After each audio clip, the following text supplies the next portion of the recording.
pasti kalian tidak akan terjadi peperangan. Walakin ya, tapi Allah Subhanahu wa taala menentukan sesuatu yang Allah inginkan. Ringkas ceritanya teman-teman sekalian, waktu tiba suratnya Abu Sufyan di Mekah, maka Abu Jahal motivasi orang untuk mengumpulkan 1000 pasukan. Waktu Abu Jahal lagi motivasi orang untuk kumpul berperang, bentuk pasukan, dia lihat Umayyah bin Khalaf duduk depan Ka'bah dan ada 300 personil perang duduk dari sukunya, nggak bergerak, nggak ikut-ikutan persiapan perang. Abu Jahal kaget, dia datang kepada majelisnya Abu Umayyah, lalu dia mengatakan, "Hai Umayyah, kenapa kau tidak siap-siap?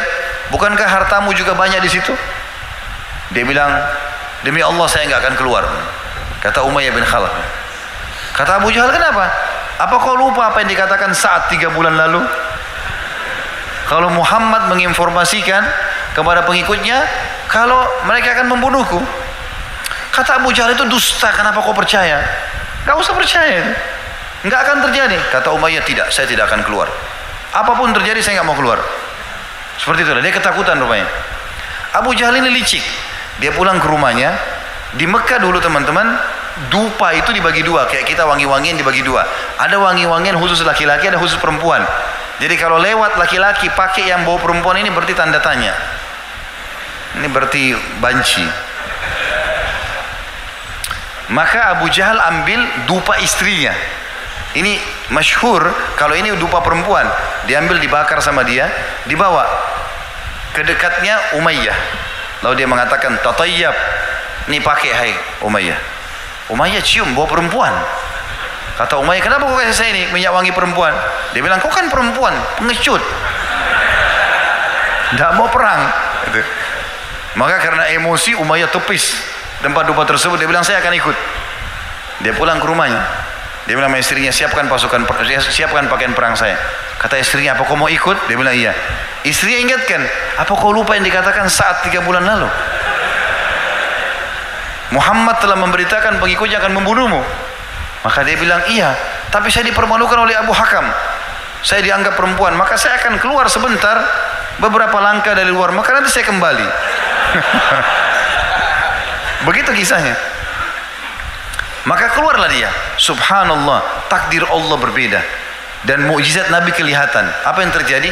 Setiap pasukan Quraisy istirahat, Abu Jahal pertama kali datangi Umayyah. "Hai Umayyah, kau yang berdiri di depan." Dijaga terus Umayyah supaya nggak pulang. Karena kalau dia pulang, 300 orang pulang sama dia. Maka terus jalan sampai tiba di Badr. Sampai tiba di Badr. Dan di Badr, subhanallah, peperangan ini luar biasa. Seluruh pimpinan Quraisy yang ada ikut pada saat itu terbunuh. Abu Jahal terbunuh, Umayyah bin Khalaf terbunuh, Utbah terbunuh, Utbah bin Rabi'ah, Syaibah bin Rabi'ah, Walid bin Utbah. Banyak pimpinan mereka mati, semua terbunuh. Dan ini unik sekali ceritanya untuk Umayyah bin Khalaf ini yang menunjukkan mukjizat Nabi apa?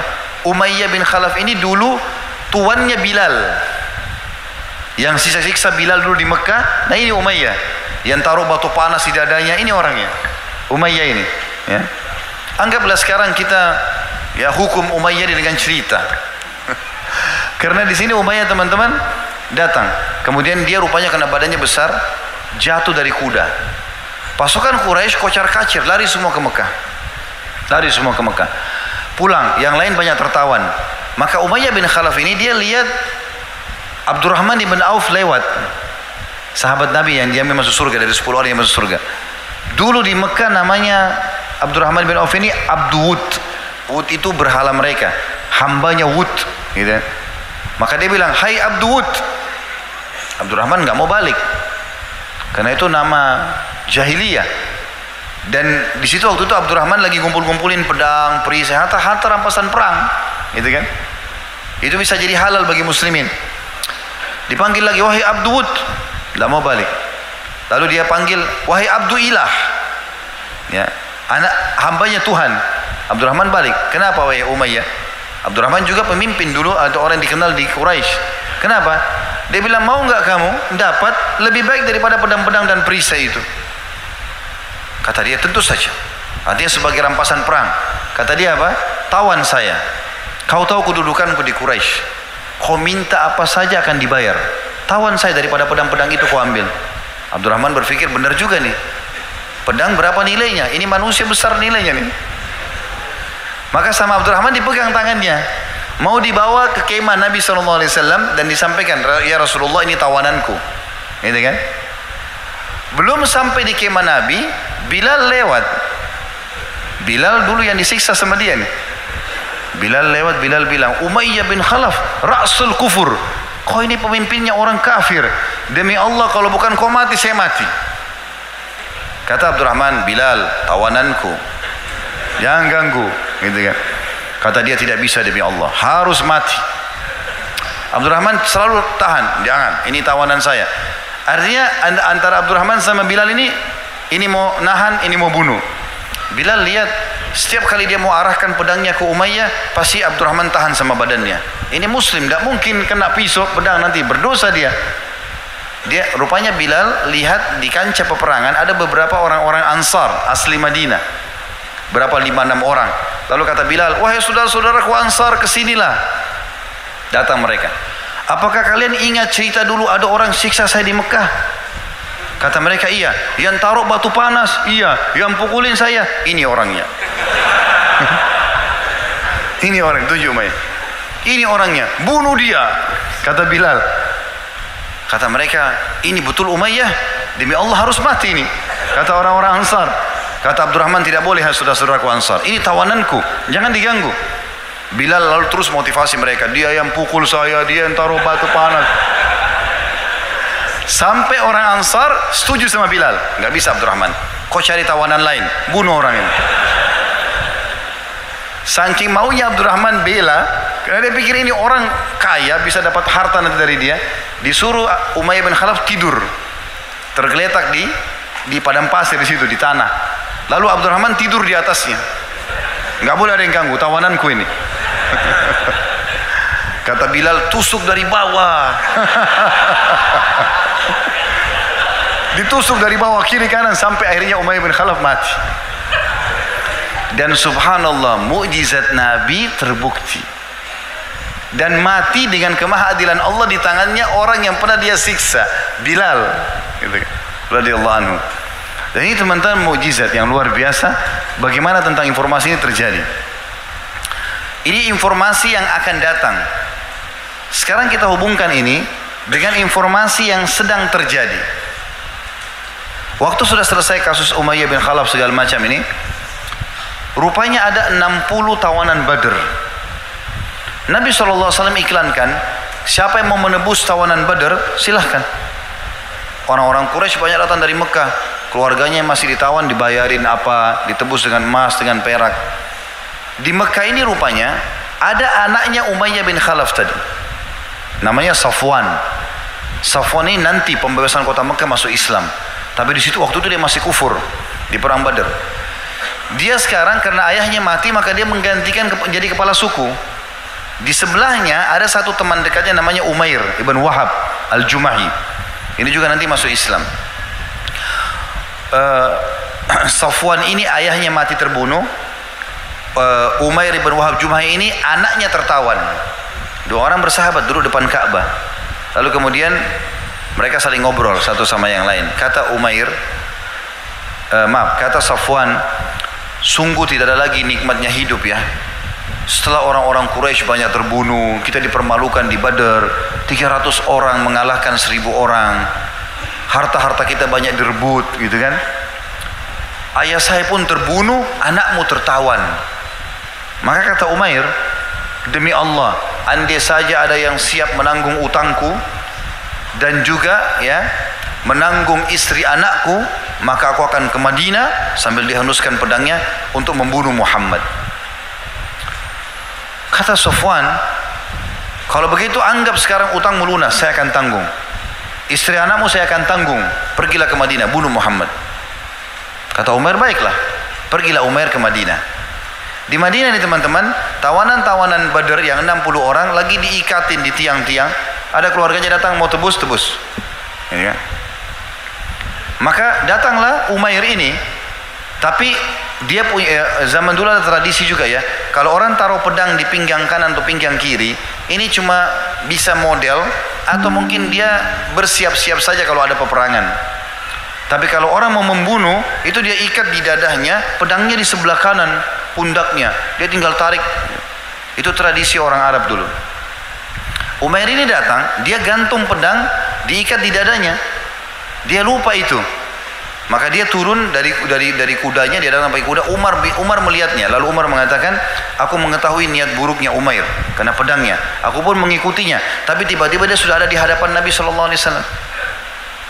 Begitu dia ada di hadapan Nabi, lalu Nabi SAW melihat dia. Sahabat tiba-tiba ngerumun. Lalu kata Nabi SAW, wahai Umair, jujur denganku, kenapa kamu datang dari Mekah ke sini?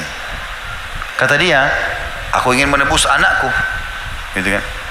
Kata Nabi SAW yang kedua kali, wahai Umair, jujur padaku, kenapa kamu datang ke sini? Umair alihkan pembicaraan. Kalian memang kuat, kalian sudah menang di Badar, kami banyak yang terbunuh, kami kalah, kami dipermalukan. Nabi SAW bukan butuh tuh jawabannya. Nabi tanya yang ketiga kali, wahai Umair, jawab jujur sekarang yang ketiga kali saya tanya. Kenapa kau datang? Dia bilang, saya mau tebus anak saya. Kata Nabi SAW, wahai Umair, bukankah kau duduk di depan Ka'bah bersama Safwan beberapa hari yang lalu? Ini kasusnya 2-3 hari yang lalu, waktu dia pertama belum tinggalkan Mekah. Jadi waktu itu subhanallah, Safwan sama Umair ngobrol berdua tentang mau bunuh Nabi ini. Nggak ada orang lain yang dengar, cuma mereka berdua saja. Ini rahasia mereka berdua. Orang Mekah pun tidak ada yang tahu. Dia kaget Umair, Nabi tahu. Nabi mengatakan, bukankah kau berapa hari yang lalu duduk berdua dengan Safwan? Lalu Nabi gambarkan di depan Ka'bah posisinya, kamu di kanan dan Safwan di kiri. Lalu Safwan berkata, sungguh nggak ada lagi kenikmatan hidup ya. Setelah kita dikalah di Badar, orang-orang kita banyak terbunuh, ayahku terbunuh, anakmu tertawan. Lalu kau bilang, siapa yang kalau ada yang bisa menanggung utangku dan keluargaku, istri anakku, maka aku akan membunuh Muhammad dengan pedang ini. Lalu kamu pun datang ke sini. Tiba-tiba waktu Nabi ceritakan itu, Umair mengatakan, asyhadu an la ilaha illallah wa anna Muhammad Rasulullah. Masuk Islam dia. Nabi SAW lihat masuk Islam, Nabi tinggalkan. Sahabat-sahabat datang mengatakan, hai Umair, bukankah tadi kau niat buruk mau membunuh Nabi SAW? Buktinya kau taruh pedang di sini. Dia bilang, iya benar. Lalu kenapa kau tiba-tiba syahadat? Dia bilang, demi Allah, saya bicara sama Safwan berdua depan Ka'bah, itu nggak ada yang tahu kalau saya mau membunuh ini. Kok bisa Muhammad menceritakan persis apa yang kami ucapkan, per letter-letternya kata-kata itu sama. Maka tidak mungkin kecuali dia Nabi. Maka gara-gara itu Umair masuk Islam. Jadi tadi kasus kisah matinya Umayyah bin Khalaf, informasi yang akan terjadi dan sudah terjadi. Sementara kisah Umair bin Wahab adalah kisah yang langsung terjadi pada saat itu. Safwan di Mekah, tentu sudah selesai dari kisah itu, tapi Safwan di Mekah ini nunggu. Setiap ada orang datang dari Madinah, ada berita apa dari Madinah, dia mau tahu Nabi Muhammad SAW sudah dibunuh belum gitu. Mereka bilang Quraisy kalah, saya juga tahu. Ayahmu mati, saya juga tahu itu. Ada informasi lain? Tidak ada. Sampai 3 hari kemudian Umair datang. Umair datang wajahnya beda, senyum-senyum gitu. Lalu kemudian Safwan bilang, hai Umair, wajahmu tidak seperti waktu kau pergi. Waktu pergi emosional, marah, sekarang senyum-senyum. Apa berhasil misimu? Dia bilang, hai Safwan, bertakwalah kepada Allah, asyhadu an la ilaha illallah wa anna Muhammad Rasulullah. Safwan bilang, ada apa kamu ini? Kok tiba-tiba berubah? Dia ceritakanlah semua kisahnya itu.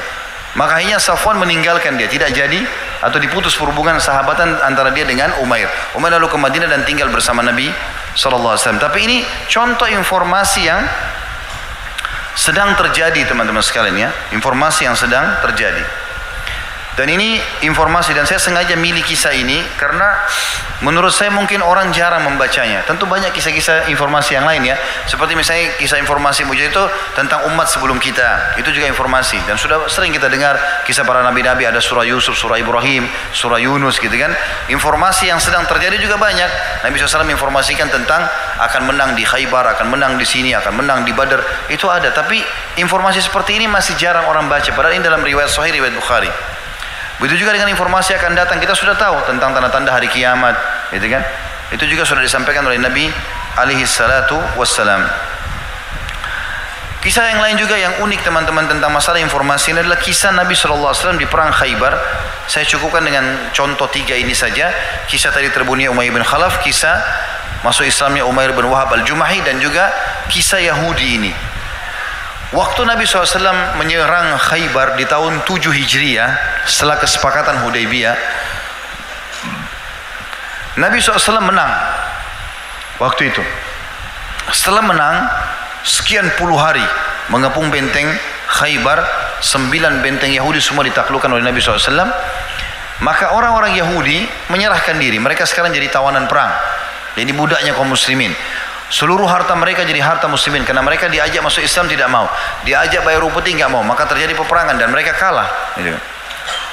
Pada saat itu orang-orang Yahudi membuatkan masakan untuk Nabi SAW dengan alasan, datanglah seorang pimpinan yang mengatakan, kami mengaku kalah hai Muhammad, dan sebagai bentuk ketundukan kami akan memberikan kepada anda dan pasukan anda makanan.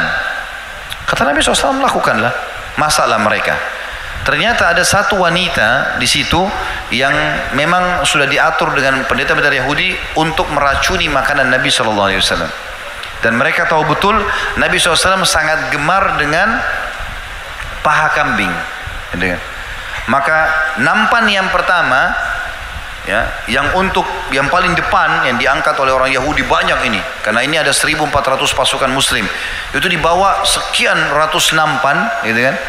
Yang paling depan itu ada paha kambing, yang lain tidak ada paha kambing. Dan itu yang diracuni oleh orang-orang Yahudi. Para sahabat itu lihat nampan ini datang, roti gandum banyak, mewah, ada makanannya pakai za'faran, bumbu-bumbu banyak. Mereka lihat paha kambing, Nabi paling gemar, antar ke Nabi dulu. Diantarlah ke Nabi, sampai semua nampan itu ditaruh, pasukan semua muslimin duduk mau makan, mereka tunggu Nabi SAW makan. Nabi mulailah dengan mencuil sedikit makanan tersebut, kemudian memasukkan ke mulut beliau. Begitu masuk ke mulut beliau, sahabat ini kebetulan sudah 3 hari kelaparan. Mereka lihat makanan, mereka pun makan. Baru saja mereka cuil makanan tersebut mau masuk ke mulutnya, kata Nabi SAW dalam hadis Bukhari, kuffu aidiyakum, tahan tangan kalian. Ada sahabat yang mengatakan, ya Rasulullah, lapar 3 hari nggak makan. Kata Nabi SAW, kuffu aidiyakum, tahan tangan kalian, jangan ada yang makan nih. Sahabat bingung, kenapa kok gitu. Ada satu sahabat kebetulan sempat mengunyah waktu Nabi bilang tahan, disuruh tahan tangan, sudah di mulutnya, maka dia makan. Nanti sahabat ini mati syahid karena dia kena racun itu. Dan Nabi SAW juga sendiri mengatakan, aku terus merasakan, ya, kerasnya racun itu di jantungku, ya, sampai aku menjelang meninggal dunia, ya, sakit keras untuk meninggal dunia, atau pada saat akan meninggal dunia. Ibnu Qayyim pun mengatakan Nabi SAW mendapatkan kemuliaan sebagai seorang Nabi, ya, dan sebagai orang yang mati syahid karena salah satu sebabnya adalah racun tersebut. Ini pendapat Ibnu Qayyim rahimahullah, tidak semua ulama mengatakan. Yang jelas teman-teman sekalian, kata Nabi SAW kepada para sahabat, panggil semua pendeta dan pemimpin Yahudi di Khaybar ini, panggil semua. Duduklah mereka di hadapan Nabi SAW. Kata Nabi SAW kalimat mulia, ditanya orang-orang Yahudi ini, ya ma'asyaral Yahud, a'antum musaddiqi in sa'altukum an syai'? Hai Yahudi, jujur gak kalau saya tanya sesuatu? Kata orang-orang Yahudi, tentu saja, kami akan jujur, gitu kan? Maka Nabi SAW tanya 3 pertanyaan, dan Nabi sudah tahu Yahudi ini suka bohong. Maka kata Nabi SAW, man jaddukum, siapa nama kakek kalian? Kenapa Nabi tanya ini? Ternyata 2 suku Yahudi di Khaybar, yaitu suku Kainuqa dan Nadir.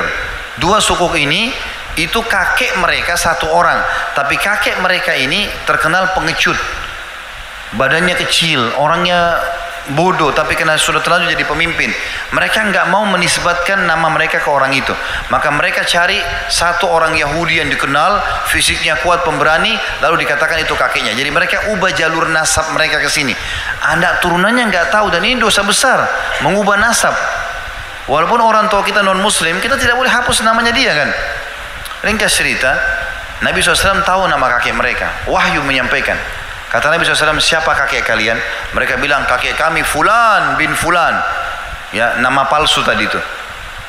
Maka kata Nabi SAW, kalian telah dusta di depan orang semua ini. Nabi bongkar mereka, kalian telah dusta, tapi kakek kalian Fulan bin Fulan, kalian tidak mau kasih nama ke dia karena dia adalah orang yang begini dan begitu. Maka orang Yahudi terdiam. Nabi tanya lagi, ya ma'asyaral Yahud, yang kedua kali, antum musaddiqin sa'altukum an syai'? Jujur gak kalau saya tanya lagi nih? Kata orang-orang Yahudi apa? Tentu saja. Kalau kami dusta, maka pasti Allah akan beritahukan kepadamu sebagaimana Allah beritahukan siapa kakek kami. Berarti orang Yahudi tahu kalau Nabi ini Nabi. Mereka bilang begitu. Ini hadis sahih riwayat Bukhari. Mereka bilang kalau seandainya kami dusta dalam pertanyaan yang kedua ini, maka pasti ya Allah akan berbongkar kepadamu sebagaimana Allah beritahukan siapa kakek kami. Kata Nabi SAW, man ashabun nar, siapa penghuni neraka? Maka apa kata Yahudi? Kami masuk duluan, lalu digantikan oleh kalian muslimin. Jadi mereka ngaku penghuni neraka. Kata Nabi SAW, kalian dusta. Kami tidak akan pernah menggantikan kalian. Kalian masuk neraka kekal nanti. Kami tidak akan gantikan kalian. Lalu Nabi tanya yang ketiga lagi. Ya ma'syaral Yahud, antum musaddiqin sa'altukum an syai'. Hai Yahudi, jujurkah kalau saya tanya lagi nih? Kata mereka iya. Kata Nabi SAW, apakah kalian letakkan racun di makanan ini? Kalau dari awal Nabi tanya, mereka bohong. Jadi Nabi sudah jebak mereka di dua pertanyaan, dusta dua-duanya. Maka mereka bilang, iya, kami udah kasih racun. Kata Nabi SAW, kenapa? Kata Yahudi apa? Ini lihat ya, perhatikan kata-katanya. Mereka mengatakan, kami ingin membuktikan apakah kau Nabi atau bukan. Kalau kau Nabi pasti kau tahu ada racunnya. Sekarang Nabi sudah tahu nggak? Udah tahu. Berarti Nabi betul Nabi kan? Dan kalau kau hanya raja yang ingin merebut kekuasaan kami, maka kau akan mati dengan racun itu. Nabi SAW diam saja. Kata mereka apa? Tapi Muhammad, siapa yang memberitahukan kepadamu? Maka Nabi SAW mengangkat paha kambing itu sambil mengatakan, akhbarani hadzal dhira. Yang memberitahukan saya tentang ada racun, kambing yang sudah kalian masak ini. Jadi ternyata subhanallah, kambing yang sudah jadi daging, sudah dibumbuin, itu bisa ngomong sama Nabi, saya dirasuni. Ini contohnya juga mirip dengan ada batu yang mengucapkan salam kepada Nabi SAW di Mekah. Dan banyak contoh-contoh yang lain nanti akan kita jelaskan insya Allah. Dan ini tentang mujizat yang pertama, informasi dari Nabi SAW. Tapi perlu kita garis bawahi teman-teman, ada hal yang penting di sini yang saya ingin titik beratkan. Semua yang Nabi SAW miliki adalah mujizat dari Allah yang maha perkasa dan maha kuat. Dan bukan berarti beliau SAW mengetahui hal yang gaib dengan sendirinya. Ini perlu digarisbawahi. Allah menyebutkan dalam Al-Quran surah Jin, surah nomor 72 ayat 26. A'udzubillahi minasyaitonir rajim. Alimul ghaibi fala yuzhiru ala ghaibihi ahada. Dialah Allah Tuhan yang mengetahui semua yang gaib dan dia tidak memperlihatkan kepada seorang pun tentang gaib itu.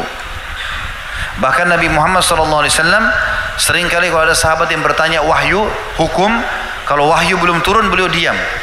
Nunggu dulu, wahyu datang baru beliau sampaikan sallallahu alaihi wasallam. Jadi Nabi sendiri tidak tahu hal gaib. Dalam ayat lain surah Al-An'am surah nomor 6 ayat 59 Allah berfirman, a'udzubillahi minasyaitonir rajim, wa indahu mafatihul ghaibi la ya'lamuha illa hu wa ya'lamu ma fil barri wal bahr wa ma tasqutu min waraqatin illa ya'lamuha wa la habatin fi dhulumatil ardi wa la ratbin wa la yabisin illa fi kitabim mubin. Dan di sisi Allah lah kunci-kunci semua yang gaib. Tidak ada yang mengetahuinya kecuali dia sendiri. Dan dia mengetahui apa yang di daratan dan di lautan. Dan tidak ada sehelai daun pun yang gugur, melainkan dia Allah mengetahuinya. Dan tidak jatuh sebutir biji pun dalam kegelapan bumi. Dan tidak suatu yang basah atau kering, melainkan sudah tercatat di Lauhil Mahfud. Juga dalam surah Al-An'am surah nomor 6 ayat 5 ayat 50 Allah berfirman, a'udzubillahi minasyaitonir rajim, qul la aqulu lakum indi khazainullahi wa la a'lamul ghaiba wa la aqulu lakum inni malak in attabi'u illa ma yuha ilayya qul hal yastawil a'ma wal basir afala tatafakkarun. Katakanlah hai Muhammad kepada umatmu, aku tidak mengatakan kepada kalian bahwa perbendaharaan Allah ada padaku. Aku enggak tahu apa-apa nih, ya. Dan tidak pula aku mengetahui yang gaib. Dan tidak pula aku mengatakan kepada kalian bahwa aku seorang malaikat. Aku tidak mengikuti kecuali apa yang diwahyukan kepadaku. Katakanlah, apakah sama orang yang buta dan melihat? Dan apakah sama orang yang maka apakah kamu tidak memikirkannya? Artinya sama enggak orang yang belajar dengan tidak belajar? Dalam surah Al-A'raf surah nomor 7 188 Allah juga berfirman, A'udzubillahi minasyaitonirrajim. Qul la amliku li nafsi naf'an wa la darra illa ma syaa Allah. Qul la amliku li nafsi naf'an wa la darran illa ma syaa Allah. Walau kuntu a'lamul ghaiba lastakthartu minal khairi wa ma massani as-su' in ana illa nadhirun basyirun liqaumin yu'minun. Katakanlah hai Muhammad kepada umatmu, aku tidak berkuasa menarik kemudaratan bagi diriku dan tidak pula menolak aku tidak bisa menarik manfaat untuk diriku, kemanfaatan, dan tidak bisa menolak kemudaratan kecuali yang dikehendaki Allah. Dan sekiranya aku mengetahui yang gaib, tentulah aku membuat kebaikan sebanyak-banyaknya dan aku tidak akan ditimpa kemudaratan. Aku tidak lain hanyalah pemberi peringatan dan pemberi berita gembira bagi orang-orang yang beriman. Dan sekian banyak dalil yang mirip seperti ini, tidak bisa saya jawab semuanya atau berikan gambaran semua. Kita tutup poin ini, dalil tentang ini, surah Hud surah nomor 11 ayat 49 yang Allah SWT mengatakan, A'udzubillahi minasyaitonirrajim, tilka min amba'il ghaibi nuhiha ilaik ma kunta ta'lamu anta wala qaumuka min qabli hadza fasbir innal aqibata lil muttaqin. Itulah berita-berita penting tentang gaib yang kami wahyukan kepadamu hai Muhammad. Setelah Allah SWT ceritakan tentang nabi-nabi sebelum beliau alaihi wassalatu wassalam, kata Allah SWT, tidak pernah kamu mengetahuinya dan tidak pula kaummu sebelum ini, maka bersabarlah, sesungguhnya kesudahan yang baik bagi orang-orang yang bertakwa. Jadi sangat jelas sekali. Oleh karena itu teman-teman sekalian, kalau ada orang-orang dari jalur syaitan tadi, saya sudah bilang ada jalurnya iblis, juru bicaranya siapa? Dukun, peramal, penyamun, penyihir, dan ahli maksiat. Kalau ada orang di antara mereka yang mengaku gaib, karena semua rata-rata mengaku gaib, saya akan datangkan begini, saya akan interaksi sama jin, syaitan, dan seterusnya, maka perhatikan sabda Nabi SAW dalam dua hadis yang sahih. Yang pertama, barang siapa yang mendatangi peramal, dukun, penyamun, bertanya padanya, belum percaya, nanya saja, bagaimana nasib saya, bagaimana begini dan begitu, tidak diterima sholatnya 40 hari. Itu hadis sahih. Saking dilarangnya kita datang kepada orang-orang yang mengaku tahu yang gaib ini. Hadis yang lain sahih juga, kata Nabi SAW, siapa yang mendatangi dukun, peramal, penyamun, penyihir, bertanya dan percaya, tadi belum percaya yang pertama, ini percaya, oh iya benar nih, ini nasib saya di garis tangan begini, oh alis saya begini, dan seterusnya, maka dia telah kufur kepada apa yang diturunkan kepada Muhammad SAW. Jadi artinya Nabi SAW melarang kita, jangan ya minta kepada Allah SWT, saya pun tidak tahu yang gaib. Seperti itulah. Baik, sekarang kita masuk teman-teman, itu tadi mukjizat yang berhubungan dengan masalah informasi. Sekarang mukjizat yang kedua, yaitu mukjizat, insya Allah kita tutup dengan ini ya, mukjizat yang kedua ini, mukjizat yang dalam bentuk perbuatan nyata, nampak depan mata. Kemudian juga kita akan sampaikan nanti penutupan tentang hak Nabi Muhammad SAW. Mukjizat yang paling besar yang seluruh dunia bisa menyaksikan pada zaman beliau dan sekarang terbukti secara ilmiah adalah pembelahan bulan. Bulan terbelah. Ya. Jadi bulan yang sering kita lihat malam hari teman-teman pernah dibelah oleh Nabi Muhammad SAW dengan jari beliau. Itu Allah ceritakan dalam surah, diberikan nama dengan surah Al-Qamar. Al-Qamar artinya bulan. Surah nomor 54 dalam Al-Quran. Ayat 1 sampai ayat 3. Bunyinya, A'udzubillahi minasyaitonirrajim.